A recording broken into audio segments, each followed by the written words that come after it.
మీ దగ్గర ఉన్న సమాచారము ప్రభుత్వం దగ్గర ఉండదు అనుకుంటున్నారు మీరు? ఎందుకు ప్రభుత్వం దాన్ని ఖచ్చితంగా ఉండదు సార్, వాళ్ళు అబ్జెక్షన్ చేయాలి. ఇప్పుడు high court chief sir, justice sir, కి కంప్లైంట్ చేయొచ్చు, సుప్రీంకోర్టు చీఫ్ జస్టిస్ కానీ కంప్లైంట్ చేయొచ్చు గవర్నమెంట్. ఎందుకు అటువంటి Yes. దిశగా గవర్నమెంట్ వెళ్ళటం లేదు?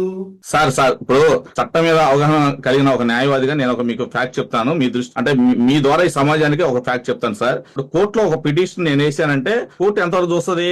ఆ కోర్టు పిటిషన్ మెయింటైన్ అవుతుందా, డిస్మిస్ ఎలా అంతవరకు చూస్తుంది సార్. మనం అబ్జెక్షన్ రేజ్ చేసుకోవాలి, ఆపోజిట్ పార్టీ మనం అబ్జెక్షన్ రేజ్ చేసుకోవాలి. ఈ పిటిషన్ మెయింటైనబిలిటీ లేదు, ఇతనికి మెయింటైనబిలిటీ లేదు, ఒకళ్ళతో వేస్తే మెయింటైనబిలిటీ లేదని చెప్పి కోర్టు దృష్టికి తీసుకోవాలి సార్. కోర్టు అన్ని తీసుకో సార్, మనం అడిగిన దానికే కోర్టు వారు సమాధానం చెప్తారు. అవునా కాదా? పిటిషన్ ఇస్ ఎలా డిస్మిస్డ్, కోర్టు అదే చూస్తారు తప్ప మిగిలిన A to Z కోర్టు వారు చూడరు. ఇదంతా బర్డెన్ ఆఫ్ ప్రూఫ్, ఈ రెస్పాన్సిబుల్ మొత్తం ఆపోజిట్ పార్టీదే, గవర్నమెంట్ ఇదే. ఇప్పటికైనా ఫ్యాక్ట్ తెలుసుకొని గవర్నమెంట్ తరఫున ఉన్న జీపీలు గానీ, ఏజీపీలు గానీ, అడ్వకేట్ జనరల్ గానీ ఇప్పటికైనా అతని ప్రాక్టీస్ స్టేటస్ తెలుసుకోండి. Bar council